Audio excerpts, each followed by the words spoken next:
Vanakkam. Hello friends.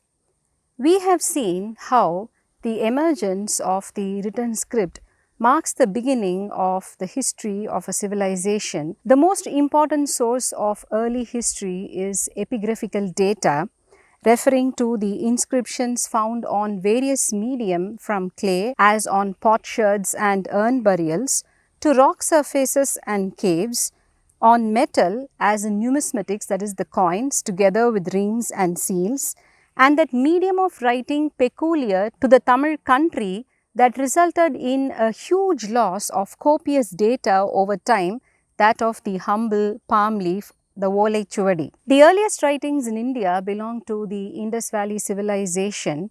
Of course, the script as yet is undeciphered, and we saw the attempts made by Indologists like Ashoka in trying to decipher the script using Tamil allegories. After the fall of the Indus Valley civilization, no written inscriptions were found for a gap of around 1000 years in the Indian subcontinent. The Brahmi inscriptions of the great Mauryan Emperor Ashoka were discovered by the British assay master James Prinsep in the early 19th century, and they were dated to around 3th century BCE, a discovery as momentous as the discovery of the Indus Valley civilization itself.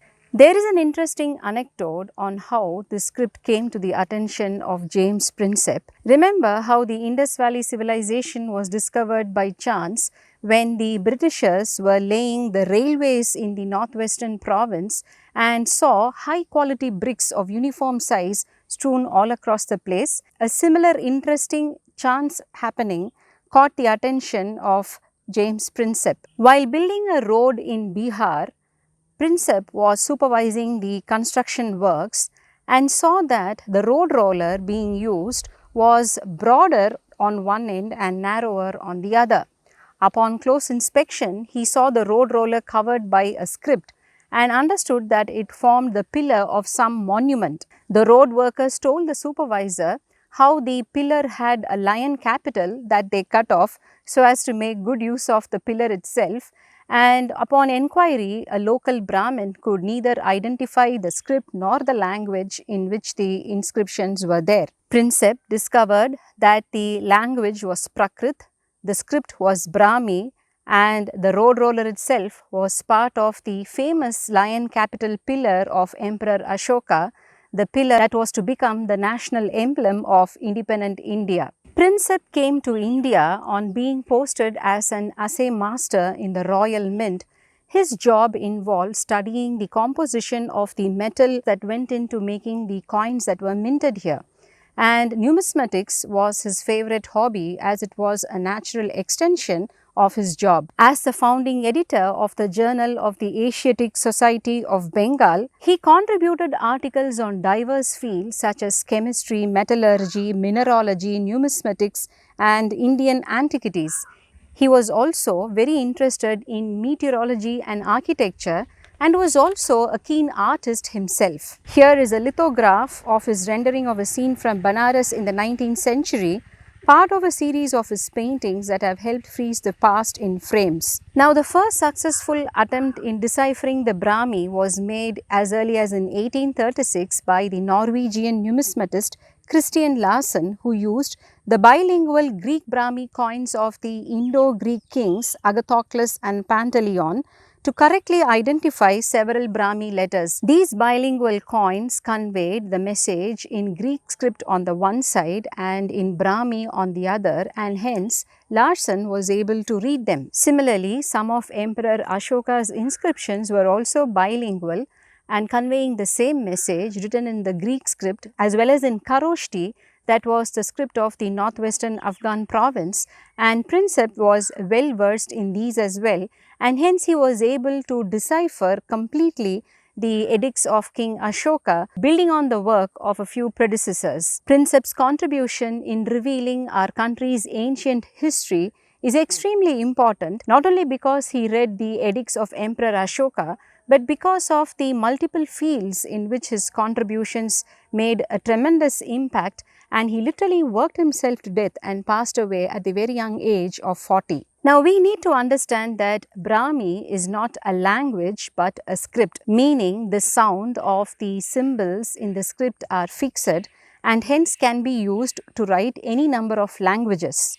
Brahmi is the script from which all the Indian languages except the Harappan have been written, and hence it rightly qualifies as the mother script of Indian languages, and of course the inscriptions of Emperor Ashoka written using the Brahmi script were of Prakrit, which is a colloquial form of Sanskrit. Of the 14 major rock edicts of Emperor Ashoka, which were spread over different parts of the country, the second rock edict at Girnar, Gujarat is what is of great importance to us. Why? As it is in this edict that he talks about neighboring kingdoms in the south of the country. The translation of this second rock edict, as given by E. Hulse, published in the year 1925 in India, goes somewhat like this. Everywhere in the dominions of King Devanampriya Priyadasi and of those who are his borderers, the Cholas, the Pandyas, the Satyaputas, the Keralaputas, Tamrabarni, the Yona, Greek king named Antioga and his neighbors, wherever there were no herbs beneficial to men and beneficial to cattle, everywhere they were caused to be imported and to be planted. Likewise, wherever there were no roots and fruits, everywhere they were caused to be imported and to be planted. On the roads, trees were planted and wells were caused to be dug for the use of cattle and men.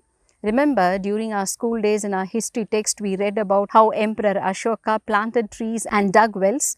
This information was given to us by the emperor himself in his edicts, the first of a kind in India. Major Rock Edict 13 also described how the philosophy of the Buddha, the Dhamma, had spread to the southern kingdoms of the Cholas and the Pandyas, extending up to Sri Lanka. Well, the names of the Cholas and the Pandyas could be easily identified, and the Kerala Puttos were put down to that of the Cheras. And this established the presence of the three great monarchies, the Moovendargal, right during the times of Emperor Ashoka during the 3rd century BCE, well entrenched in the south as his southern neighboring kingdoms. And this has been the mark of the beginning of the early history period of Tamizham till recent times. While there was some ambiguity in identifying the 4th dynasty mentioned in the rock edict as Satyaputta, a discovery that came much later in the Jambai hills in the Viluppuram district between a split area of this hillock where there are signs of megalithic period settlements, there is a cavern called Dasimadam. Here, inscriptions dated to the 1st century CE were found. The epigraph in Tamil read, Satyaputto Adiyan Neduman Anji Eetha Pari. The meaning of the epigraph rendered the abode or pari given by Adiyaman Neduman Anji of the Satyaputra clan. This single line inscription cleared the identity of the Satyaputtos as a dynasty of rulers who existed during the reign of Emperor Ashoka in the 3rd century BCE and were the ancestors of the great king Adiyaman Neduman Anji of Tahadur fame, who is sung in the Purananuru. The Jambai inscription was also proof of how these chieftaincies coexisted with the three monarchies during the Sangam age. Here, while the title of the inscription was in Prakrit, the matter itself was in Tamil. Both of them were written down using the Brahmi script. So, when and how did the Brahmi script originate? The Brahmi script is mentioned in the religious texts of Hinduism, Jainism and Buddhism, with all the three claiming authorship of the script. The Lipisala Samadarshana Parivarta lists 64 Lipi scripts with the Brahmi script starting the list. The word Lipi, meaning script in Sanskrit, is believed to have originated from the Persian word Dipi, according to the two scholars Schraff and Hermit, who mentioned this in their work Education in India, published in the year 2002. The Lalita Vistara Sutra, a Buddhist text that chronicles the life of the Buddha, states that young Siddhartha, the future Buddha, this belongs to around 500 BCE, learned amidst many things like philosophy and science, Brahmi and a host of other scripts, including the Dravida Lipi.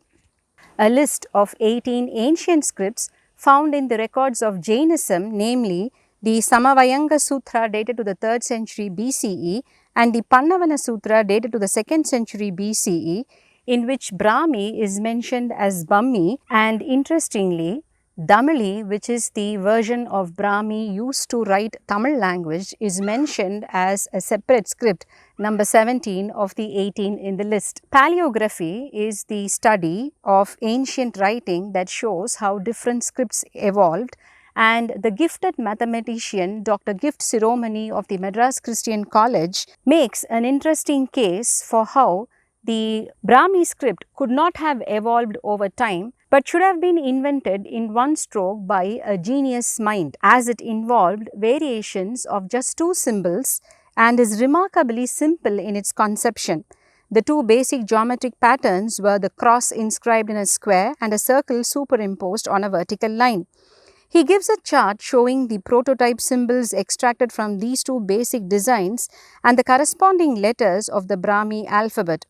What is more remarkable is that these 2 basic symbol patterns are found as part of the inscriptions itself in early South India and in Sri Lanka. Siromani makes a convincing argument for the simple script being a genius invention using the square, the circle, the vertical line and the cross. An invention that stood the test of time for over 1,000 years, used to write different languages, of course, each with its variations to suit the phonetic changes of the given language. Tamil Brahmi is the name given to the variation of the Brahmi script that is used to write Tamil, given by Airavadam Mahadevan, the great epigraphist. Brahmi also became the mother script of many Asian languages. How?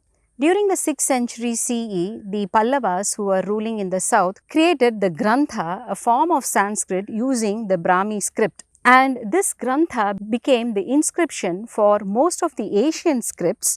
This happened through the political and the cultural conquest by Indian rulers starting from the Pallavas, and the Grantha script was used to write the languages of Java, Sumatra, Borneo, Thailand, Laos, Khmer, Cambodia, Vietnam, etc. Now, orthography is the study of spelling, and this is also equally crucial in deciphering scripts, as is revealed by the fact that the earliest Brahmi inscription in the Tamil country was discovered by Robert Sewell in the year 1882 here in Mangulam near Madurai.